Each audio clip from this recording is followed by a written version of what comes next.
Dulu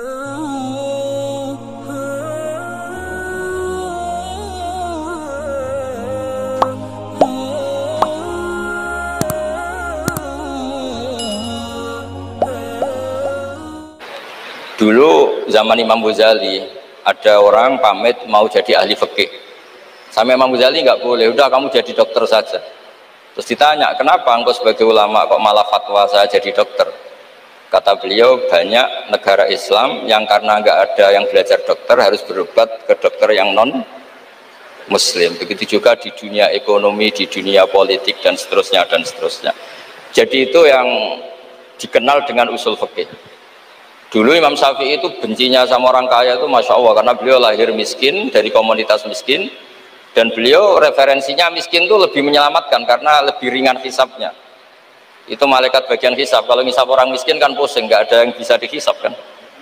Mau dihisab apanya? Hanya beras 1 kilo kan nggak ada dosanya kan, karena darurat. Tapi setelah beliau ngaji usul fikih masyhur itu, beliau datang ke Muhammad bin Hasan As-Syaibani. Ini asal usul beliau ngarang kitab Ar-Risalah. Itu emas itu tumpuan di meja. Kalau ngitung uang itu di depan umum. Makanya ini juga jadi fikih. Makanya menurut saya kiai-kiai itu kalau ngitung uang banyak kesunatannya di depan umum, biar orang nggak kepikiran nyalami template.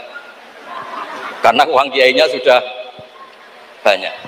Itu Muhammad bin Hasan As-Syaibani itu kalau ngitung uang di ruang tamu. Imam Syafi'i ini penguatan terhadap nama Ar-Risalah punya Aina, karena Ar-Risalah itu nama kitab Imam Syafi'i paling melegenda.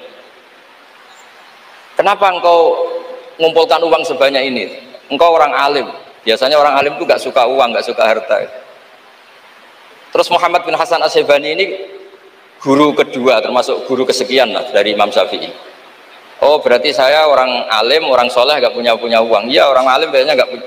Sudah tak kasihkan orang fasik biar dipakai dugem, dipakai main perempuan, dipakai judi. Jangan, pakai jenengan saja. Kalau orang soleh nanti manfaat. Oh berarti orang soleh oleh sugih pun angsal. Semenjak itu Imam Syafi'i berpikir rubah. Awal perubahan itu karena beliau ngaji sama Muhammad bin Hasan As-Syaibani, beliau menjadi al-usuli, orang yang berpikir secara usul fikih. Lama-lama terus beliau ngarang kitab yang terkenal, itu namanya kitab Ar-Risalah. Terus nama Risalah itu semoga nama yang tidak main-main, benar-benar nama yang mencerminkan keilmuan yang dalam. Karena di kitab Ar-Risalah itu Imam Syafi'i benar-benar menganalisis cara al-istinbat minal kitabi was sunnah. Di atas beliau kalau ditanya masyhur itu ya, apa dalilnya perempuan misalnya mimpin, beliau cerita, ini wajat tumro'atan tamlikuhum wa utiyat min kulli syai'. Semuanya itu ada dalil. Meskipun nanti ada aturan-aturannya, tapi Imam Syafi'i itu begitu fasih. Dan ini bisa kita lihat kalau kita belajar kitab Ar-Risalah, karena logika yang dibangun kayak tadi. Boleh nggak perempuan jadi polisi? Pertama pilihannya pasti tidak boleh, karena ada wilayah-wilayah yang ekstrim, takut diperkosa, takut mengalami pelecehan seksual macam-macam.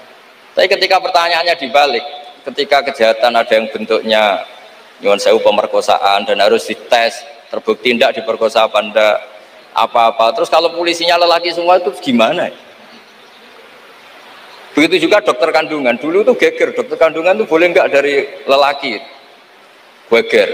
Tapi setelah Basul Masail didatangkan dokter kandungan, itu dari 10 yang tes, itu yang lulus lelaki semua, yang perempuan nggak lulus. Karena ketika melihat pendarahan, si perempuan ini kaget terus pingsan. Akhirnya yang dablek-dablek ini yang lulus jadi dokter. Nah, akhirnya terus mulai ahli fikih itu mikir dari penjelasan tadi. Apalagi kalau menunggu lama, terus jaraknya jauh, dia harus ke tempat prakteknya malam-malam. Kan kadang bayi juga mintanya lahir 1:30 dini hari.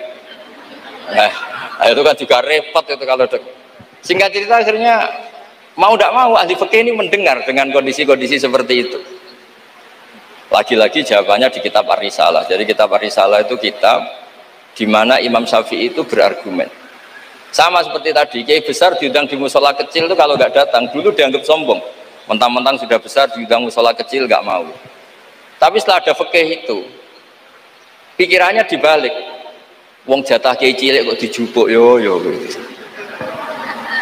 Nah itu kalau toko-toko besar boleh di kampung-kampung kan kasihan yang ibu-ibu pedagang. Nah sekarang kalau kiai besar, payune kiai desa pedak manakipan ae sing kiai ini teko, kiai gede. Apa dadi lakone rasido kan begitu. Wong saya berkali-kali ngalamin tuh, kalau saya nggak datang di acara-acara gitu, mesti kiai kampungnya maturun Gus jenengan gak teko, muga teko. Ya karena mereka jadi lakon kalau saya datang kan mahjub. Nah itu kan terus jadi mindset fikih juga. Ternyata cara pandang, oh nak teko kiai yang sopan, kiai gede kok diundang musola cilik teko. Itu mungkin kata orang banyak seperti itu, tapi tanyakan kiai RT itu. Sopan opo, jupuk rezekine wong kan begitu. Nah, fikih-fikih seperti ini itu adanya di kitab Ar-Risalah itu. Jadi Ar-Risalah itu kitab yang luar biasa. Jadi berkali-kali kalau matur sudut pandang itu harus kuat. Ya, sudut pandang itu harus kuat. Ya tadi, misalnya Imam Syaroni dulu itu ditanya, kenapa engkau sekarang suka jadi orang kaya padahal dulu Anda senang jadi orang miskin?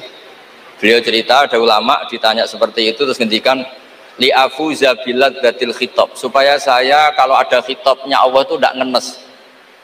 Khitab apa? Wa anfiqu fisabilillah, kamu harus berderma di jalan Allah. Uang saja tidak punya kok disuruh berderma, supaya kalau baca Quran itu tidak ngenes teman-teman itu. Misalnya wajah itu bi amalikum, saya tidak punya harta.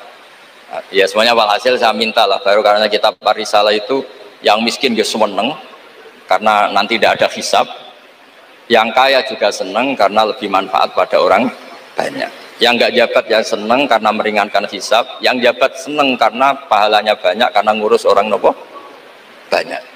Kalau nu aslinya terkenal ibu buatan seneng, nanti saat ini kalau buatan nanti ngurus median buatan nanti, pasrah pangeran sebuah urusan. Tapi dongo menolak itu dia buatan mandi kalau pangeran. Mereka nggak nak sing wong carane ngaji gratisan liwat wong koyo kula-kula ngeten iki. Karena kalau yang terkenal itu semuanya matre, itu juga repot umat. Tapi nek kula terkenal kula ya repot. Wis la haula wala quwata illa billah wa hasbunallahu wa ni'mal wakil.